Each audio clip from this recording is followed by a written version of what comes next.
of Futfemreflect International. This is the Futfemreflection.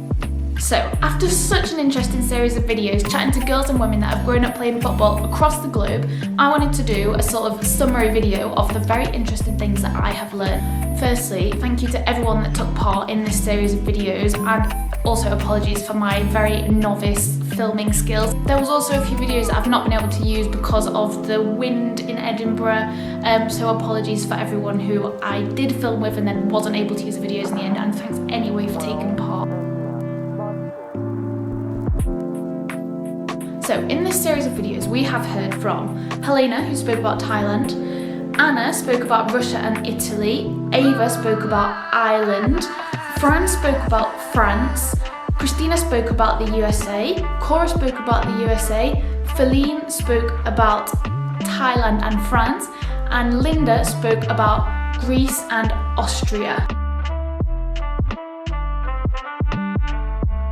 My experience growing up playing football was here in England, so I will also throw that in the mix for some comparison. I also want to point out that all the girls that I've interviewed do go to the University of Edinburgh, and quite a lot of them did go to international schools in their respective countries that they grew up in, so their experiences are not necessarily representative of every single girl in that country. I'm not making any sort of crazy generalisations, but it is so interesting to have this insight. Okay, question one was always, how did you first get into football? And the absolute standout, most common answer from everyone, almost, was because of an important male figure in their life. So whether that be their dad, their brother, or a close male friend. And if that was not the reason that these girls got involved in football, then it was through school. So that's why it's like so important at school to give girls the opportunity to try football, because perhaps if you don't have that male figure that encourages you into it when you're younger, then that's where school becomes a really, really important factor. What were your experiences like as a girl growing up playing football in whatever country it might be? Now, in this question, everyone talked a lot about opportunities to play, and unsurprisingly for me, the US was just absolutely the standout best place to grow up as a girl playing football. Loads of opportunities, and actually like participating in football for girls is considered the norm. So here, that's considered the norm for boys, but in the US, like, girls get involved in football from a really young age, and that obviously leads to more selective teams and what they have, which is an absolutely amazing national team. France also seems to be doing women's football right. They have fantastic opportunities, loads of pathways to play, loads of clubs and teams to get involved in, and women's football is regarded quite highly in France as well. That was not necessarily the case in some of the other countries that we talked about, for example Greece, Italy, which was surprising for me actually, because I expected there to be more opportunities in Italy just because it's so renowned for football.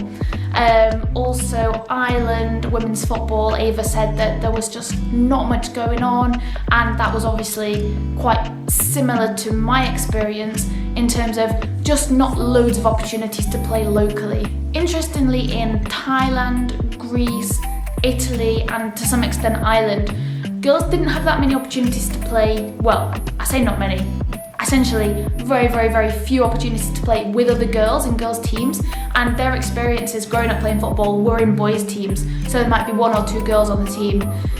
That was never sort of mentioned as a complaint. Girls that I've spoken to really enjoyed that. They enjoyed playing football with boys, but there's definitely something special and important about being a woman and being able to play football with other women. Okay. What were your experiences like playing football at school? So for this question, my response is very similar to Ava's from Ireland, and that is that we both had gendered experiences in PE. So essentially that means the boys do one sport, football, and the girls do others. For example, netball or dance, traditionally considered feminine sports. Interestingly, everyone else that I spoke to didn't have the same experience, in the sense that they did not have gendered PE lessons, and actually some of them were quite surprised that we do it like that here. So obviously not every school's the same, and a lot of schools in the UK might have co-ed PE classes, and at the same time a lot of them don't. So that means that for the girls that did grow up in Thailand, the USA, Italy, Russia, Greece, France, they had opportunities to play all the same sports as the boys, and that meant playing football a lot of the time. For me, this is like absolutely key, because like I mentioned before, that might be girls' first experiences of the sport, so you know, if they don't have the opportunity to have that experience in school, they might never have it. What is media representation of women's football like in your country? So the most common thing to come out of this question, which is so important and absolutely key, is the Women's World Cup in 2019. So that was hosted in France and won by the USA. Now, the first person to bring this up was Helena, who spoke about Thailand's match against the USA in the World Cup when they unfortunately lost 13-0. However, she didn't bring this up in like a bad way at all. Actually, she was talking about the coverage that gave the Thai national team, and since then they have had a lot of financial investment. So even though they did lose to the USA in the World Cup, they've actually benefited from that, and people, as Helena was saying, are much more aware of the Thai national team now. The USA obviously benefited in terms of media representation from winning the World Cup. There's just no doubt about that. The most important and sort of key bit of evidence, essentially, to come out of this in terms of why media representation is so important was when Feline was talking about her experiences in France.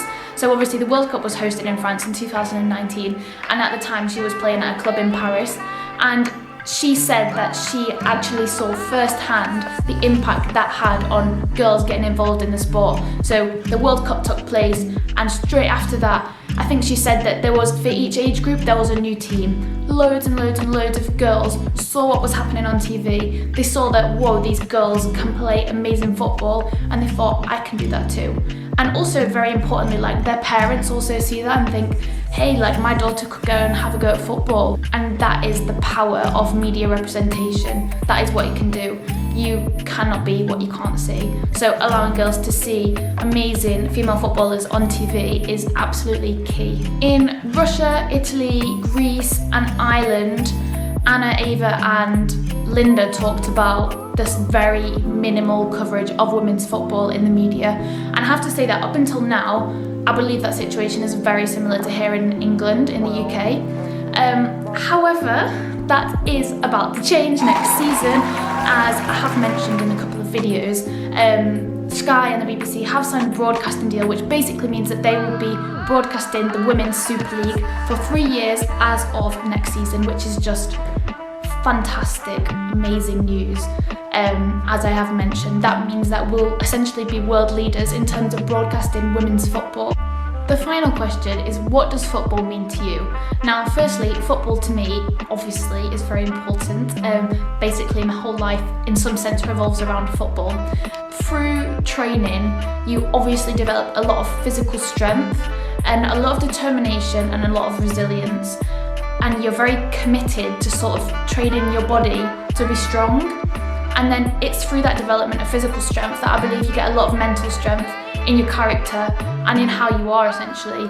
And those two things work together to be an absolutely vital mix. And I think that the more girls that can experience that, the better and the stronger we will be. So this is what everyone else said about what football means to them. It is just awesome. I mean, it teaches you so much just in terms of the sport, how to be a person. And it applies to so many other things in your life. On the just exercise level of it, I mean, that it goes for any type of sport, I think. It's just a great way to keep yourself motivated, disciplined. Football is a community, it's an outlet, it opens so many opportunities, you know. I love it. It means a lot, really. It's just a way that I found to make friends, to stay fit. People say it's the people's game, but it's also like the people's language, you know. It breaks down borders, it breaks down barriers, it's like an international language, you know. If you're competitive, it's a great way to express your competitive side. At the end of the day, you can just go to training or play a match. Just have a good time with all your friends. I went to France, thought I could somewhat speak French, but the poor people could not understand me whatsoever. But you know, you play football, I play football. Football has been kind of like, for one thing, I've made some of my closest friends from playing football, and it's such a connecting factor for me. It's something that I love so much, and it's taken me so many amazing places and parts of the world. Yeah, I think I stuck around for the people. I think there were a couple people where I was like, I feel like we need to get to know each other. It really has been probably the biggest life lesson. Like, I know I was 5, but the fact that my mom just said, like, go on, just like put your name down. I've grown a lot of confidence both on and off the pitch from it, and then just, you know, being around people who are like-minded and just finding friends for life. It's something that we all have in common, like we love this sport, and it kind of transcends any kind of boundaries in that way. Football has defined so much about who I am. It kind of means everything. I'm a bit obsessed. So that is the end of this video and the end of this series of Futfemreflect International. It has been a pleasure to do. Thank you obviously to everyone that's been in the videos, and also thanks so much to everyone that has been watching them and supporting them and enjoying them. I have absolutely loved making them, and yeah, essentially just like opening the discussion on women's football, on what the situation is, what barriers still exist, and the development and the progress that we're making. Stay tuned for a new series of Futfemreflect Live, which is very exciting. Live chats about general women's football topics. If you want to be involved, please let me know. And if you're enjoying my videos, of course, subscribe, whatever you want to do, and I will keep making them because I'm loving it. It wouldn't be a Futfemreflect International without the awkward ending of bye everyone. So, bye everyone.